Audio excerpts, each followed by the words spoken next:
அனைவருக்குமே வணக்கம். சப்போஸ் உங்களுக்கு ஏதாச்சும் ஒரு பெரிய பேங்க் மூலியமாக பர்சனல் லோன் வேணும்னா இந்த வீடியோ உங்களுக்கான தான். இந்த வீடியோவில் ஹெச்டிஎஃப்சி பேங்கோடைய பர்சனல் லோன் பற்றி தான் பார்க்க போகிறோம். தென் எப்படி இந்த பர்சனல் லோனுக்கு அப்ளை பண்ணுறது அதுவுமே நான் உங்ககிட்ட ஸ்டெப் பை ஸ்டெப்பாக காமிக்க போகிறேன். இப்போ நிறைய பேர் எதுக்கு இந்த பர்சனல் லோன் எடுப்பாங்கன்னா, ஏதாச்சும் ஒரு எமர்ஜென்சியில், ஏதாச்சும் ஒரு மெடிக்கல் எமர்ஜென்சியில் பணம் தேவைப்படலாம், இல்லைனா கல்யாணத்துக்கு, இல்லைனா வீட்டை வந்து ரெனோவேட் பண்ணணும், இல்லைனா ட்ராவல் பண்ணணும். ஸோ அதுக்கு வந்து பர்சனல் லோனில் எடுப்பாங்க. ஸோ இது மாதிரி ஏகப்பட்ட ரீசனுக்கு பர்சனல் லோனில் எடுப்பாங்க. ஸோ இந்த பர்டிகுலர் வீடியோவில் நான் வந்து பர்டிகுலர்லி அந்த சேலரிடு பர்சனுடைய பர்சனல் லோன் பற்றி தான் சொல்ல போகிறேன். ஏன்னா ஒரு சேலரிடு பர்சன் இருக்காங்க இல்லையா, அவங்களுக்கு வந்து அந்த பர்சனல் லோன் கிடைக்கிறதுக்கு அதிகமான வாய்ப்புகள் இருக்கு கம்பேர்ட் டு அந்த செல்ஃப் எம்ப்ளாய்டு இல்லைனா பிஸ்னஸ் பர்சனு. சப்போஸ் நீங்கள் ஒரு செல்ஃப் எம்ப்ளாய்டு இல்லைனா பிஸ்னஸ் பர்சனாக இருந்து உங்களுக்கு லோன் வேணும்னா நீங்கள் இந்த பிஸ்னஸ் லோன்லாம் இருக்கு இல்லையா, அதை நீங்கள் ட்ரை பண்ணலாம். ஸோ இந்த ஹெச்டிஎஃப்சி பேங்க் பர்சனல் லோனுக்கு நீங்கள் எங்கேயுமே அந்த பேங்க்ல வந்து போகவே தேவையில்ல. நீங்கள் உங்களுடைய ஃபோன் மூலியமாகவே இந்த பர்சனல் லோனுக்கு அப்ளை பண்ணலாம். தென் இந்த ஹெச்டிஎஃப்சி பேங்க் இருக்கு இல்லையா, இது வந்து இந்தியாவுடைய டாப் பேங்க்ஸில் வருது. ஸோ அதனால நிறைய பேருக்கு ஹெச்டிஎஃப்சி பேங்க் மேலே நம்பிக்கை இருக்கு. அது மட்டும் இல்லாமல் நிறைய பேர் வந்து இந்த ஹெச்டிஎஃப்சி பேங்க் மூலியமாக பர்சனல் லோனில் எடுக்கும்போது அவங்களுக்கு நம்பிக்கை இருக்குது. அது மட்டும் இல்லாமல் அவங்க வந்து சேஃபாகவும் வந்து ஃபீல் பண்ணுறாங்க.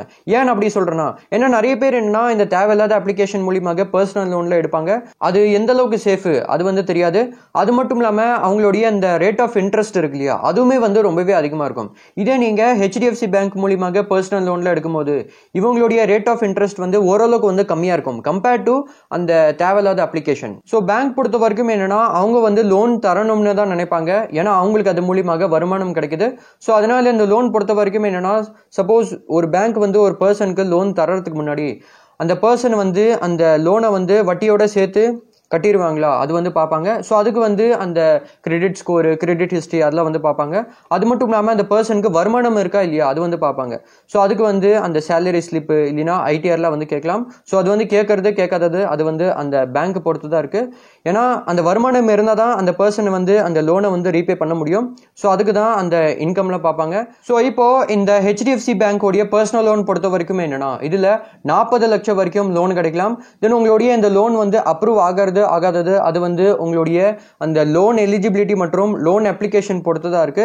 தென் இந்த பர்சனல் லோன் பொறுத்த வரைக்கும் என்னன்னா, எந்த விதமான அந்த கொலாட்ரல் வந்து தேவையில்லை. அதாவது என்னன்னா, நீங்க எந்த விதமான நகை இல்லைனா அந்த ப்ராப்பர்ட்டியோடைய டாக்குமெண்ட்ஸ்லாம் இருக்கு இல்லையா, அதெல்லாம் நீங்க எதுவுமே வந்து அடகு வைக்க தேவையில்லை. எதுவுமே நீங்க கொலாட்ரல் வைக்கவே தேவையில்லை.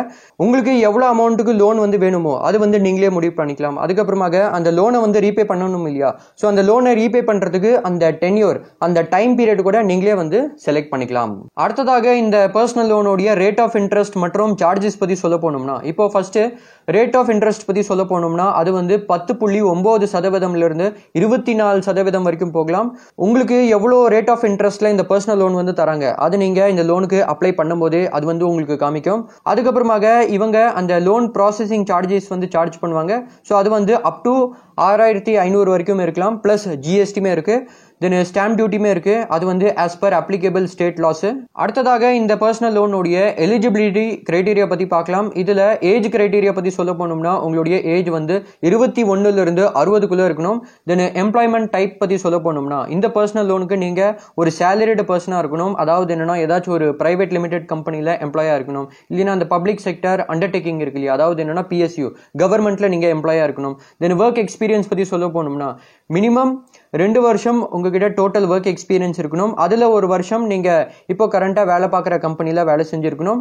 தென் இன்கம் கிரைட்டீரியா பற்றி சொல்ல போனோம்னா உங்களுடைய மினிமம் மாத நெட் சம்பளம் எவ்வளோ இருக்கணும்னா 25,000 இல்லைன்னா அதுக்கு மேலே இருக்கணும். அதுக்கப்புறமாக உங்ககிட்ட இவங்க மேபி வந்து அந்த சேலரி ஸ்லிப்பு இல்லைன்னா அந்த இன்கம் டேக்ஸ் ரிட்டர்ன் இருக்கு இல்லையா, ஐடிஆர் அது வந்து கேட்கலாம். அதுக்கப்புறமாக பேங்க் ஸ்டேட்மெண்ட்டுமே கேட்குவாங்க. அடுத்ததாக இந்த ஹெச்டிஎஃப்சி பேங்க் பர்சனல் லோனுக்கு எப்படி அப்ளை பண்ணுறது இப்போ நம்ம ஸ்டெப் பை ஸ்டெப்பாக பார்க்கலாம். இப்போ ஹெச்டிஎஃப்சி பேங்க் பர்சனல் லோனுக்கு அப்ளை பண்ணுறதுக்கு இந்த பேஜில் வந்துக்கோங்க. இந்த வெப்சைட்டோடைய லிங்க் நான் உங்களுக்கு டிஸ்கிரிப்ஷனில் கொடுத்துருக்கேன். அது மூலியமாக நீங்கள் இந்த பேஜில் வந்ததுக்கப்புறம் இப்போ ஃபர்ஸ்ட் என்னன்னா, உங்களுடைய மொபைல் நம்பர் கேட்டிருக்காங்க, அதை நீங்கள் என்டர் பண்ணிக்கோங்க. தென் உங்களுடைய டேட் ஆஃப் பர்த் கேட்டிருக்காங்க. இப்போ நீங்கள் என்ன பண்ணுங்க, உங்களுடைய பேனில் என்ன டேட் ஆஃப் பர்த் இருக்கோ அதே டேட் ஆஃப் பர்த்தை நீங்கள் இந்த இடத்துல ஃபில் பண்ணிக்கோங்க. தென் உங்களுடைய சோர்ஸ் ஆஃப் இன்கம் கேட்டிருக்காங்க. நீங்கள் ஒரு சேலரிடு பர்சனாக இருந்தீங்கன்னா சேலரிடை செலக்ட் பண்ணிக்கோங்க. தென் அங்கேயே போட்டிருக்க பாருங்க, இவங்க உங்களுடைய இன்கம் வெரிஃபிகேஷன் பண்ணலாம் அப்படின்னு போட்டிருக்கு. ஸோ அதுக்கு உங்களுடைய சேலரி ஸ்லிப்பு இல்லைனா அந்த இன்கம் டேக்ஸ் ரிட்டர்ன் இருக்கு இல்லையா, ஐடிஆர் அது வந்து இவங்க மேபி வந்து கேட்கலாம். நீங்கள் இதுலேயே செல்ஃப் எம்ப்ளாய்ட் ப்ரொஃபஷனல்ஸ் பிஸ்னஸை செலக்ட் பண்ணுறீங்கன்னு வச்சுக்கோங்க. அந்த ஆப்ஷனை செலக்ட் பண்ணும்போது அவங்களுக்கு இந்த பர்சனல் லோன் வந்து அவைலபிளாக இல்லை அது மாதிரி வந்து போட்டிருக்கு. ஸோ அதனால் சப்போஸ் நீங்கள் ஒரு செல்ஃப் எம்ப்ளாய்டு இல்லைனா ப்ரொஃபஷனல்ஸ் இல்லைனா பிஸ்னஸ் பர்சனாக இருந்தீங்கன்னா நீங்கள் இந்த பிஸ்னஸ் லோன் ஆப்ஷன் இருக்கு இல்லையா, அதை நீங்கள் கன்சிடர் பண்ணலாம். அது மாதிரி வந்து போட்டிருக்கு. இப்போ இதில் நான் வந்து சேலரியை செலக்ட் பண்ணிக்கிறேன். தென் அங்கே பார்த்தீங்கன்னா 2 பாக்ஸ் கொடுத்துருக்கு. ஸோ அங்கே ஐ ஹியர் பை சம்திங் அப்படின்னு இருக்கு இல்லையா, அதை நீங்கள் படித்து பார்த்து அது பக்கத்தில் இருக்கிற பாக்ஸ் மேலே டிக் பண்ணதுக்கப்புறம் இங்கே பார்த்தீங்கன்னா நிறைய விஷயங்கள் வந்து கொடுத்துருக்கு. இதில் நீங்கள் கோ டு பாட்டம் மேலே கிளிக் பண்ணதுக்கப்புறம் அங்கே ஐ அக்ரி அண்ட் கண்டினியூ அப்படின்னு இருக்கு இல்லையா, அது மேலே நீங்கள் கிளிக் பண்ணிக்கோங்க. தென் அகைன் அங்கே பார்த்தீங்கன்னா ஐ ஹியர் பை சம்திங் அப்படின்னு இருக்கு. அதுவுமே நீங்கள் படித்து பார்த்து அது பக்கத்தில் இருக்கிற பாக்ஸ் மேலே டிக் பண்ணதுக்கப்புறம் இதுலேயுமே நிறைய விஷயங்கள்ல கொடுத்துருக்கு. இதுலேயுமே நீங்கள் கோ டு பாட்டம் மேலே கிளிக் பண்ணதுக்கப்புறம் ஐ அக்ரி அண்ட் கண்டினியூ மேலே கிளிக் பண்ணிக்கோங்க. இப்போ இது எல்லாமே நீங்கள் ஃபில் பண்ணதுக்கப்புறம் அங்கே வியூ லோன் எலிஜிபிலிட்டி அப்படின்னு இருக்கு இல்லையா, அது மேலே நீங்கள் கிளிக் பண்ணிக்கோங்க. தென் இவங்க உங்களுடைய மொபைல் நம்பருக்கு ஒரு ஓடிபி வந்து சென்ட் பண்ணியிருப்பாங்க. அதை நீங்கள் இந்த இடத்துல என்டர் பண்ணதுக்கப்புறம் சப்மிட் ஓடிபி மேலே கிளிக் பண்ணிக்கோங்க. நெக்ஸ்ட் என்னன்னா உங்களுடைய பர்சனல் டீட்டெயில்ஸ் கேட்டிருக்காங்க. ஸோ அதனால் உங்களுடைய பேன் நம்பர் என்டர் பண்ணிக்கோங்க. தென் உங்களுடைய பேனில் உங்களுடைய ஃபுல் நேம் எப்படி இருக்கோ அதே ஃபுல் நேம் நீங்கள் என்டர் பண்ணிக்கோங்க. ஸோ அதனால் உங்களுடைய பேன் பேஸ் பண்ணி உங்களுடைய ஃபர்ஸ்ட் நேம் லாஸ்ட் நேம் அந்த இடத்துல என்டர் பண்ணதுக்கப்புறம் சப்போஸ் இதுலேயே உங்களுடைய பேனில் எந்த விதமான மிடில் நேம் இல்லைனா அந்த மிடில் நேமை நீங்கள் பிளாங்காக விட்டுருங்க. தென் உங்களுடைய ஜெண்டரை செலக்ட் பண்ணிக்கோங்க. தென் உங்களுடைய டேட் ஆஃப் பர்த் கேட்டிருக்காங்க.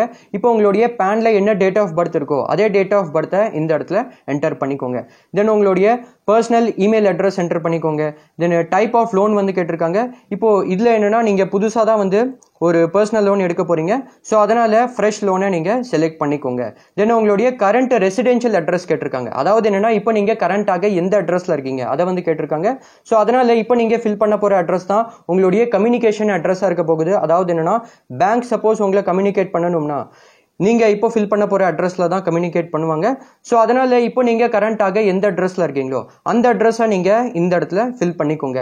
தென் அந்த அட்ரஸோடைய அந்த ரெசிடென்ஸ் டைப் வந்து கேட்டிருக்காங்க. ஸோ அதனால் இப்போ நீங்கள் எந்த அட்ரஸில் இருக்கீங்களோ அது வந்து கம்பெனி ப்ரொவைடடா இல்லைனா ஹாஸ்டலா இல்லைனா owned by parent or sibling இல்லைனா owned by self or spouse இல்லைனா பேயிங் கெஸ்ட் இல்லைனா ரெண்டட் ஸ்டேயிங் அலோன் இல்லைனா ரெண்டட் வித் ஃபேமிலி இல்லைனா ரெண்டட் வித் ஃப்ரெண்ட்ஸு எதுவாக இருந்தாலுமே சரி இந்த இடத்துல நீங்கள் செலக்ட் பண்ணிக்கோங்க. அதுக்கப்புறமாக அங்கே என்ன போட்டிருக்குன்னா இப்போ நீங்கள் ஃபில் பண்ணியிருக்கிற அட்ரஸ் தான் உங்களுடைய கரண்ட் அட்ரஸ். அது மட்டும் இல்லாமல் உங்களுடைய கம்யூனிகேஷன் அட்ரஸ் அப்படின்னு போட்டிருக்கு. ஸோ அதனால் நீங்கள் என்ன பண்ணுங்கள் அங்கே I hereby declare the above address as current address as well as communication address அப்படின்னு போட்டிருக்கு இல்லையா, அதை நீங்கள் படித்து பார்த்து அது பக்கத்தில் இருக்கிற பாக்ஸ் மேலே டிக் பண்ணிக்கோங்க. நெக்ஸ்ட் எம்ப்ளாய்மெண்ட் டீட்டெயில்ஸ் கேட்டிருக்காங்க. இதில் கம்பெனி நேம் கேட்டிருக்காங்க. இப்போ நீங்கள் கரண்ட்டாக எந்த கம்பெனியில் வேலை செய்கிறீங்களோ அந்த கம்பெனியோடைய நேம் என்டர் பண்ணிக்கோங்க. தென் உங்களுடைய மாதம் நெட் வருமானம் என்னது, அதாவது என்னன்னா நீங்கள் ஒரு மாதத்தில் எவ்வளோ சம்பாதிப்பீங்க அதை கேட்டிருக்காங்க. அதை நீங்கள் என்டர் பண்ணிக்கோங்க. தென் உங்களுடைய ஏதாச்சும் ஆன்கோயிங் மந்த்லி இஎம்ஐ போயிட்டு இருக்கா அதை வந்து கேட்டிருக்காங்க. அதாவது என்னன்னா சப்போஸ் நீங்கள் ஏதாச்சும் ஒரு லோன் எடுத்து அதோடைய இஎம்ஐ நீங்கள் மாதம் கட்டிட்டு இருக்கீங்கன்னா எவ்வளோ அமௌண்ட்டுக்கு நீங்கள் இஎம்ஐ கட்டிட்டு இருக்கீங்க அதை நீங்கள் என்டர் பண்ணிக்கோங்க. சப்போஸ் நீங்கள் எந்த விதமான லோன் எடுக்கல எந்த விதமான மாதம் அதுக்கான இஎம்ஐலாம் கட்டலினா அப்போ நீங்கள் அதில் 0 அது மாதிரி நீங்கள் என்டர் பண்ணிக்கோங்க. அதுக்கப்புறமாக உங்களுடைய ஒர்க் இமெயில் அட்ரஸ் அந்த இடத்துல என்டர் பண்ணிக்கோங்க. அதாவது என்னன்னா நீங்கள் எந்த கம்பெனியில் வேலை பார்க்குறீங்களோ அந்த கம்பெனி உங்களுக்கு ஒரு ப்ரொஃபஷனல் ஒர்க் இமெயில் அட்ரஸ் கொடுத்துருப்பாங்க. அதை நீங்கள் என்டர் பண்ணிக்கோங்க. சப்போஸ் அது மாதிரி எந்த விதமான ஒர்க் இமெயில் அட்ரஸ் இல்லைனா அப்போ நீங்கள் என்ன பண்ணுங்கள் உங்களுடைய வேறு ஏதாச்சும் இமெயில் அட்ரஸை நீங்கள் அதில் என்டர் பண்ணிக்கோங்க. அதுக்கப்புறமாக அங்கே ஃபார் பேங்க்ஸ் யூஸ் ஓன்லி அப்படின்னு போட்டிருக்கு. ஏதாவது ஒரு ஹெச்டிஎஃப்சி பேங்கோடைய எம்ப்ளாயி உங்களை அசிஸ்ட் பண்ணுறாங்களா அது மாதிரி கேட்டிருக்காங்க. இதை நீங்கள் எதுவுமே பண்ணாதீங்க, நோலியாக இருக்கட்டும். தென் கீழே பார்த்தீங்கன்னா கண்டினியூ அப்படின்னு இருக்குது, அது மேலே கிளிக் பண்ணிக்கோங்க. அடுத்ததாக உங்களுடைய இன்கமோடைய இ வெரிஃபிகேஷன் வந்து பண்ண சொல்றாங்க. ஸோ அதில் என்னன்னா உங்களுக்கு மாசம் சம்பளம் கிடைக்கும் போது அது வந்து எந்த பேங்க் அக்கௌண்ட்ல வருமோ அந்த பேங்க் அக்கௌண்ட்டை நீங்க வெரிஃபை பண்ற மாதிரி இருக்கும். ஸோ இந்த ஸ்டெப்பை நீங்க கம்ப்ளீட் பண்ணாதான் உங்களுக்கு எவ்வளோ அமௌண்ட்டுக்கு லோன் வந்து கிடைக்குமோ அது வந்து இவங்க முடிவு பண்ணுவாங்க. இப்போ நீங்க உங்களுடைய பேங்க் அக்கௌண்ட்டை எது மூலியமாக வெரிஃபை பண்ணலாம்னா ஒன்று வந்து நெட் பேங்கிங் இல்லைன்னா அக்கௌண்ட் அக்ரிகேட்டர் இல்லைன்னா உங்களுடைய சம்பளம் வந்து உங்களுடைய எந்த பேங்க் அக்கௌண்ட்ல வருமோ அந்த பேங்க் அக்கௌண்ட்டோடைய ஸ்டேட்மெண்ட்டை கூட நீங்கள் அப்லோட் பண்ணலாம். ஸோ இது மாதிரி சில ஆப்ஷன்லாம் இருக்குது. இப்போ கீழே இன்கம் இ வெரிஃபிகேஷன் அப்படின்னு இருக்கு இல்லையா, அது மேலே கிளிக் பண்ணிக்கோங்க. இப்போ மாதம் உங்களுடைய சம்பளம் உங்களுடைய எந்த பேங்க் அக்கௌண்ட்டில் வருமோ அந்த பேங்க்கை நீங்கள் இந்த இடத்துல செலக்ட் பண்ணிக்கோங்க. HDFC bank, Axis bank, bank of Baroda, Punjab national bank, Kotak bank, state bank of India, இது மாதிரி ஏகப்பட்ட பேங்க் இருக்குது. ஸோ அந்த பேங்க்கை நீங்கள் செலக்ட் பண்ணிக்கோங்க. அதுக்கப்புறமாக உங்களுடைய இன்கம்மை இ வெரிஃபை பண்ணுறதுக்கு இங்கே பார்த்தீங்கன்னா சில ஆப்ஷன்லாம் கொடுத்துருக்காங்க. அதுக்கு முன்னாடி நீங்கள் செலக்ட் பண்ண அந்த பேங்க்கோடைய நேம் நீங்கள் அந்த இடத்துல பார்த்துக்கலாம். இப்போ உங்களுடைய பேங்க் அக்கௌண்ட்டை நீங்கள் எது மூலியமாக வெரிஃபை பண்ணலாம்னா, இதுக்கு முன்னாடி நான் உங்ககிட்ட சொன்ன ஆப்ஷன் தான் இருக்குது. வெரிஃபை வித் மொபைல் ஓடிபி அப்படின்னு இருக்குது. இல்லைனா நீங்கள் நெட் பேங்கிங் மூலியமாக கூட வெரிஃபை பண்ணலாம். ஸோ இது மாதிரி சில ஆப்ஷன் இருக்குது. இதில் நான் வந்து வெரிஃபை வித் மொபைல் ஓடிபி அப்படின்னு இருக்கு இல்லையா, அதை நான் வந்து செலக்ட் பண்ணிக்கிறேன். இதில் உங்களுடைய அக்கௌண்ட் அக்ரிகேட்டர், உங்களுடைய மொபைல் நம்பர் அந்த இடத்துல பார்த்துக்கலாம். தென் அங்கே கண்டினியூ அப்படின்னு இருக்கு இல்லையா, அது மேலே கிளிக் பண்ணிக்கோங்க. தென் உங்களுக்கு இதே மாதிரி அனுமதியோடைய பேஜ் வந்து காமிக்கும். இப்போ HDFC பேங்க் என்னன்னா உங்களுடைய அனுமதி கேட்டிருக்காங்க. இதை நீங்கள் படித்து பார்த்துக்கோங்க. இப்போ நீங்கள் உங்களுடைய பேங்க் அக்கௌண்ட்டில் எந்த மொபைல் நம்பர் வந்து கொடுத்துருக்கீங்களோ அதுக்கு ஓடிபி வந்திருக்கும். அதை நீங்கள் இந்த இடத்துல என்டர் பண்ணதுக்கப்புறம் சப்மிட் ஓடிபி மேலே கிளிக் பண்ணிக்கோங்க. அகைன் என்னன்னா உங்களுடைய அனுமதி கேட்டிருக்காங்க. இதுவுமே நீங்கள் படித்து பார்த்துக்கோங்க. அதுக்கப்புறமாக இப்போ நீங்கள் வெரிஃபை பண்ண அந்த பேங்க் அக்கௌண்ட்டை அந்த இடத்துல பார்த்துக்கலாம். தென் கீழே கண்டினியூ அப்படின்னு இருக்கு இல்லையா, அது மேலே கிளிக் பண்ணிக்கோங்க. தென் இது ரிகார்டிங் இங்கே நிறைய விஷயங்களை கொடுத்துருக்காங்க.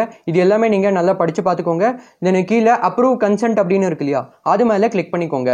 அடுத்ததாக நீங்கள் கொடுத்த இன்ஃபர்மேஷன் பேஸ் பண்ணி நீங்கள் எவ்வளோ லோன் அமௌண்ட்டுக்கு எலிஜிபிள், அதாவது என்னன்னா உங்களுக்கு எவ்வளோ அமௌண்ட்டுக்கு லோன் கிடைக்கலாம் அதை நீங்கள் அந்த இடத்துல பார்த்துக்கலாம். அந்த எலிஜிபிலிட்டியை நீங்கள் அந்த இடத்துல பார்த்துக்கலாம்.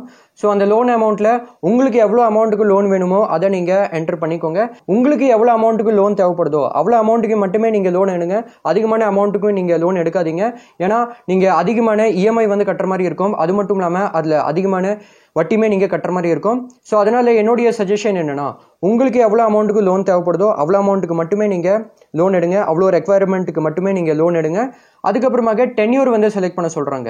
இப்போ இந்த டென்யூர்னா என்னென்னா, இந்த லோன் எடுத்ததுக்கப்புறம் உங்களுக்கு இந்த லோனை வந்து ரீபே பண்ணுறதுக்கு எவ்வளோ டைம் பீரியட், எவ்வளோ டென்யூர் தேவைப்படுது அதை வந்து கேட்டிருக்காங்க. இப்போ இதில் நீங்கள் ஒரு எக்ஸாம்பிளுக்கு 24 மாதத்தை நீங்கள் செலக்ட் பண்ணுறீங்கன்னு வச்சுக்கோங்க. அடுத்த 24 மாதத்துக்கு இந்த லோனோடைய அந்த இஎம்ஐ வந்து கட்டுற மாதிரி இருக்கும். அதை தான் நம்ம டென்யூர்னு சொல்லுவோம். ஸோ அதனால் உங்களுக்கு பிடிச்ச டென்யூரை நீங்கள் இந்த இடத்துல செலக்ட் பண்ணிக்கோங்க. அதை பேஸ் பண்ணி நீங்கள் மாதம் மாதம் எவ்வளோ இஎம்ஐ கட்டுற மாதிரி இருக்கும் அதை நீங்கள் அந்த இடத்துல பார்த்துக்கலாம். இந்த பர்சனல் லோனுக்கு எவ்வளோ ரேட் ஆஃப் இன்ட்ரெஸ்ட்ல உங்களுக்கு இந்த லோன் வந்து தராங்க, அந்த ரேட் ஆஃப் இன்ட்ரெஸ்ட்டை நீங்கள் அந்த இடத்துல பார்த்துக்கலாம். அதுக்கப்புறமாக லோனோடைய அந்த ப்ராசஸிங் சார்ஜஸ் எவ்வளோ வித் அந்த கவர்மெண்ட்டோடைய டாக்ஸஸ் அதுவுமே நீங்கள் அந்த இடத்துல பார்த்துக்கலாம். இப்போ நீங்கள் இந்த லோன் அமௌண்ட் மற்றும் டென்யூரை இந்த இடத்துல ஃபில் பண்ணதுக்கப்புறம் கீழே கெட் லோன் அப்படின்னு இருக்கு இல்லையா, அது மேலே கிளிக் பண்ணிக்கோங்க. அடுத்ததாக என்னன்னா கேவைசி வந்து பண்ணுற மாதிரி இருக்கும்.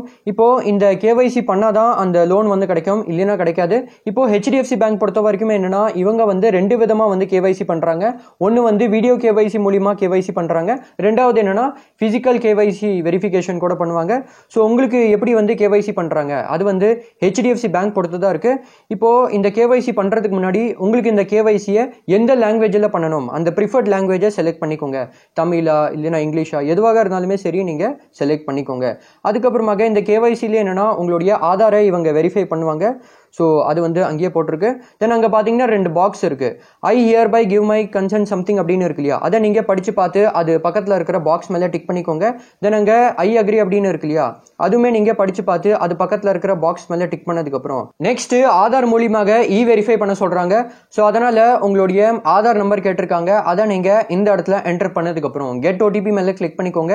இப்போ உங்களுடைய ஆதாரில் எந்த மொபைல் நம்பர் வந்து லிங்காக இருக்கோ அதுக்கு ஒரு ஓடிபி வந்திருக்கும். அதை இந்த இடத்துல என்டர் பண்ணதுக்கப்புறம் வெரிஃபை கேவைசி மேலே கிளிக் பண்ணிக்கோங்க.